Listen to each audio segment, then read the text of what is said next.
Bom dia, meus amados irmãos, a graça e a paz do nosso bondoso Deus, o amor do nosso Senhor e Salvador Jesus Cristo, abunde de forma poderosa em nossas vidas, nos fazendo compreender a real necessidade do amor sacrificial em Cristo Jesus. Esse tema maravilhoso que nós estamos estudando durante essa semana, o sacrifício, para o apóstolo João. Como é que João lidou, enxergou, compreendeu os sacrifícios, feitos por Deus, o nosso Pai, e por nosso Senhor e Salvador Jesus Cristo. João escreve isso de forma muito bonita, de forma diferenciada.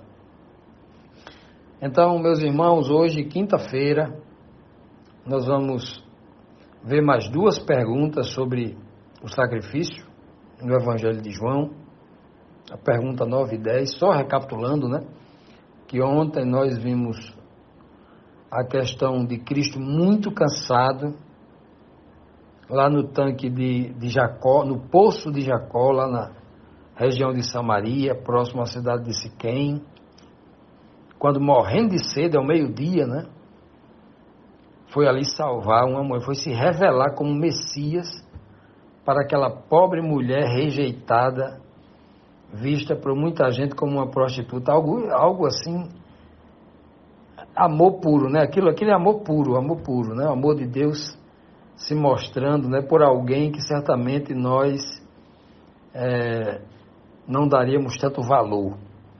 E vimos também no momento em que ele vai ressuscitar Lázaro, que ele chora, que ele se comove profundamente, mais de uma vez ali, sentindo a dor do povo e se compadecendo do sofrimento. O nome disso é sacrifício, o nome disso é amor. Pois bem, então hoje na pergunta número 9, nós temos aqui o seguinte questionamento: que sacrifício Jesus fez para ensinar o seu povo que estava em cegueira espiritual, Haviam sido cegados pelas tradições religiosas. Tradição religiosa é um problema, Pois bem, vamos ver aqui na pergunta, no verso 8 de João, capítulo 8, versículo 43. Diz assim, Cristo diz: por que não entendeis a minha linguagem? Por não poderdes ouvir a minha palavra. Olha, por que é que os líderes judeus, os líderes religiosos, os grandes pastores daquela época, os grandes teólogos, os grandes escritores da teologia, fazendo uma alusão com o povo de hoje, eles não conseguiam entender a linguagem espiritual que Cristo falava. Eles sempre estavam muito presos à letra morta. Por exemplo, quando ele falou com o maior dos teólogos naquela época, que era o Nicodemos, ele falou: você precisa nascer de novo. Aí Nicodemos entendeu a letra morta, a literalidade da letra. Nascer para Nicodemos era voltar ao ventre da sua mãe e nascer novamente. Aí Cristo teve que dizer: olha, eu não estou falando desse nascimento não, Nicodemos. Eu estou falando do nascimento da água e do Espírito. Estou falando de um nascimento espiritual. Você não vai mudar nada no seu corpo físico, não. Você vai mudar na sua mente. Não é um nascimento da carne, mas um nascimento no Espírito, na mente, na razão, na consciência. Como diz o apóstolo Paulo, que gosta do termo consciência. Então, quando nós olhamos aqui nesse texto, Cristo vai dizer assim: por que vocês não entendem a minha linguagem? Cristo sabia. Mas ele faz uma pergunta para aquele povo, justamente para estimular aquele povo a um despertamento. Para que eles, quem sabe, pensassem assim: é mesmo, Pai? Vamos nos esforçar mais um pouco para ver se a gente entende o que ele está querendo dizer. Porque se a gente se esforçar um pouquinho, a gente vai entender. Se a gente tiver interesse em entender, a gente vai entender. Porque a palavra espiritual é para quem tem interesse. Quem não quer nem ouvir, quem não quer entender, porque não quer desapegar da sua igreja, da placa da sua igreja, do seu pastor, da sua doutrina, porque acha que está muito bem onde está, não quer mudar nada. Aí essas pessoas vão fazer de tudo para não entender, porque eles não querem entender. Aí o que Cristo vai dizer, ó, sabe por quê que vocês não entendem a minha linguagem? Vocês não podem, porque vocês não podem ouvir a minha palavra. Não podem ouvir, porque o diabo, com as tradições, havia tapado o ouvido deles. O diabo havia colocado na mente dele o seguinte: rapaz, é muito bom ser judeu. Para o povo daquela época, né? Porque no dia de hoje é muito bom ser crente, ser evangélico, ser daquela igreja e tal. É muito bom ter aquele meu pastor como líder. Aquele é o melhor pastor, é o mais bonito, é o que fala assim, né? O povo não abandonou a verdade para se apegar a esse tipo de coisa boba, a esses castelos de areia. Muita gente está ligada nisso aí. A maioria dos cristãos está nesse engodo aí, está nesse engano, né? Estão completamente perdidos e achando que estão salvos, acreditando nesse tipo de coisa, seguindo esse tipo de caminho, né? Optando por esse tipo de opção. Pois bem, então aqui, os judeus daquela época é como se o diabo tivesse colocado no ouvido dele: não, rapaz, vocês são judeus, os descendentes diretos de Abraão, vocês têm o sangue de Abraão na veia de vocês. A letra morta diz que vocês são o povo escolhido, vocês já estão salvos. Quem está condenado lá é o povo lá de Tiro, de Sidom, o povo lá, o povo lá lá de Samaria, que não tem um templo lá. Lá eles não têm nem onde sacrificar um cordeiro. Aqui vocês têm um templo, vocês estão salvos. O templo salva vocês aqui. Então vocês são um povo que estão salvos por causa dessa instituição aí, o judaísmo aí, ó, vão salvar vocês aí. Então, fiquem tranquilos. Olha, você é um levita. Você é um sacerdote. Você é o oráculo de Deus na terra. Você é um homem escolhido, é especial. Você já tem a salvação garantida. Como é que você vai escutar uma pessoa que vem lá de Nazaré, uma pessoa que não sabe nem quem é? Uma pessoa que parece mais um revolucionário, pregando coisas que você não entende. Você vai trocar a sua tradição, a segurança da letra morta, por algo que você... Não perca seu tempo, não se esforce para entender isso, não. Então, já imaginou alguém que está nessa condição confortável do religioso, porque tem já a sua igreja, não abre mão da sua igreja, já tem a sua rotina, ele não quer abrir mão da sua rotina, já criou um ciclo de amizade com os irmãos da igreja, porque todo final de semana já tem o almoço, o encontro, as risadagens, as brincadeiras, ele não quer perder aquilo, porque se ele mudar de crença, mudar de doutrina, ele vai ser excluído daquele ciclo, e aquele ciclo para ele é melhor do que o céu, melhor do que a vida eterna. É difícil? É muito difícil. É por isso que Cristo diz: sabe por que vocês não entendem a minha linguagem? É porque vocês não podem ouvir a minha palavra. Vocês têm ouvido muitas coisas, mas não podem ouvir a minha palavra. Vocês já escolheram este mundo. Não importa se este mundo ele está no âmbito religioso ou está no âmbito secular.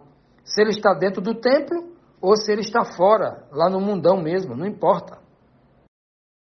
Continuando, amados, vamos aqui para a 10ª pergunta da nossa lição. Qual o tamanho do sacrifício de Jesus na vida e na morte? Na vida e na morte, o tamanho.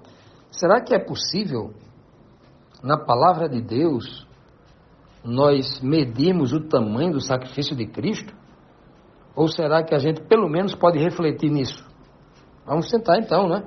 Vamos aqui para a pergunta número 10, que diz assim: qual o tamanho do sacrifício de Jesus na vida e na morte? João 12:47 diz assim: e se alguém ouvir as minhas palavras e não crer, eu não julgo.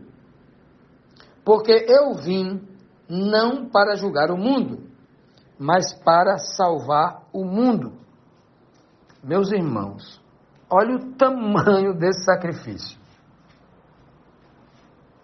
Olha, eu acho, me analisando, julgando o mundo a partir da minha perspectiva, a partir das minhas dificuldades, da minha pequenez, e eu até sugiro que você também faça esse exercício, até no sentido de humildade mesmo, do homem humilde analisar o tamanho da sua pequenez.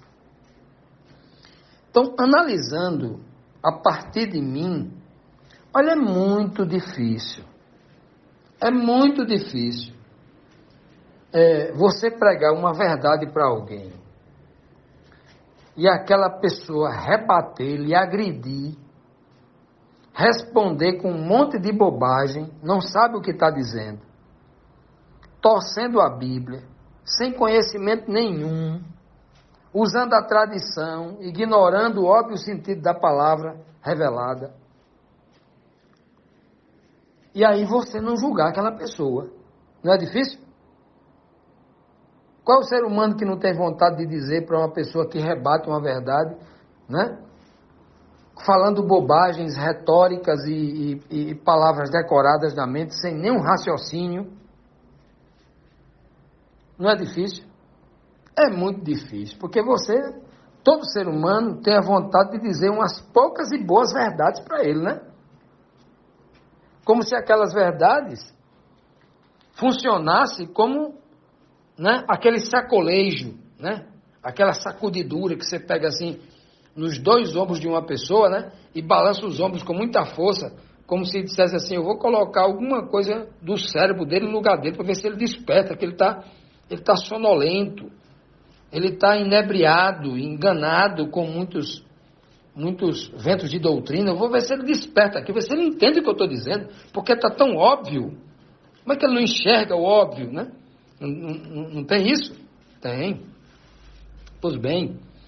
Então, já imaginou Jesus Cristo ter que ensinar coisas tão óbvias para ele, mas tão claras, estava diante dos olhos ali? Como é que alguém dá vista a um cego de nascença e as pessoas não entendem que ali é o poder de Deus?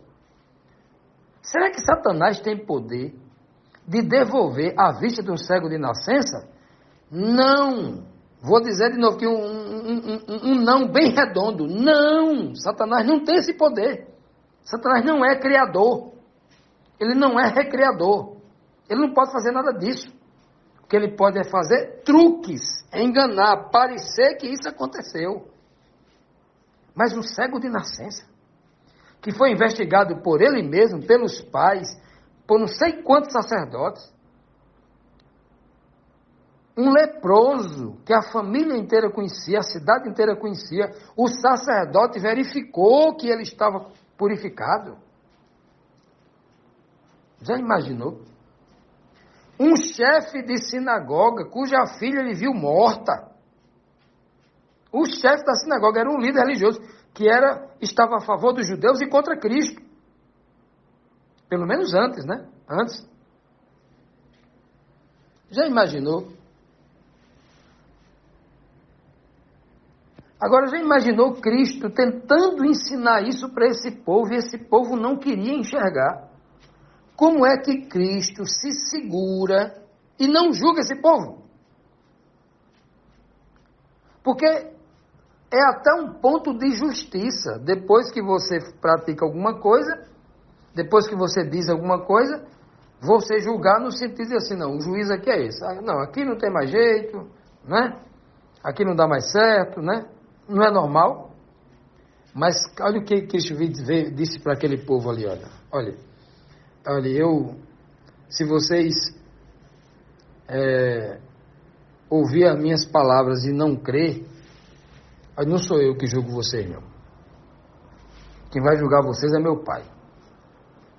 Não sou eu que julgo vocês. Olha, eu não vim agora, né, como Messias que vai expiar o pecado de vocês na cruz. Eu não vim aqui para julgar vocês, não. Eu vim aqui agora, neste momento, a minha missão é uma só, é salvar. Olha, isso é um sacrifício grandioso. É como você se anular. É como você, como diz na gíria popular, engolir algo no seco. Você tem que dizer, mas não pode. Algo, né, que merece ser, mas você não, porque a missão ali era salvar. Não era condenar. Agora imagine se Cristo, cheio do poder de Deus, a semelhança, né, assim, do tipo, né, vamos usar o tipo lá de Elias, né? Elias, quando estava voltando lá para encontrar com Acabe mandou prender ele, mandou um capitão com 50 pessoas, né, 50 soldados para prender Elias, para levar Elias até ele. Elias olhou assim, olha, se eu sou homem de Deus, como você disse, desça fogo do céu, queime você e seus 50. Queimou na hora, desceu fogo do céu, queimou o capitão e os 50 que veio com ele. Isso aconteceu por 2 vezes, né? Na terceira vez, o capitão que veio aí, Elias não fez nada, deixou ele viver. Mas isso era Elias, que não era o filho de Deus. Elias não tinha o poder que estava em Cristo, né? Elias não tinha o poder, a glória que o Pai depositou em Cristo. Não tinha. Agora imagine se Cristo resolvesse julgar num poder muito superior ao de Elias. Ele ia transformar Jerusalém em cinzas, né? Mas já imaginou tudo que Cristo aprendeu com o Pai de justiça, o que ele viu a justiça do Pai? Ninguém conhece a justiça de Deus como Cristo. E ele se anular completamente, porque a missão era de salvar. E naquele momento ele não julga ninguém, não faz justiça naquele momento, porque o objetivo era salvar. Olha, eu não sei se isso é menor do que a morte, não. Porque é algo assim grandioso. É algo grandioso, é se anular. Né? E aí, olhando para tudo isso, nós vemos, meus amados irmãos, as formas, são muitas as formas como Cristo se sacrifica por nós, para nos salvar.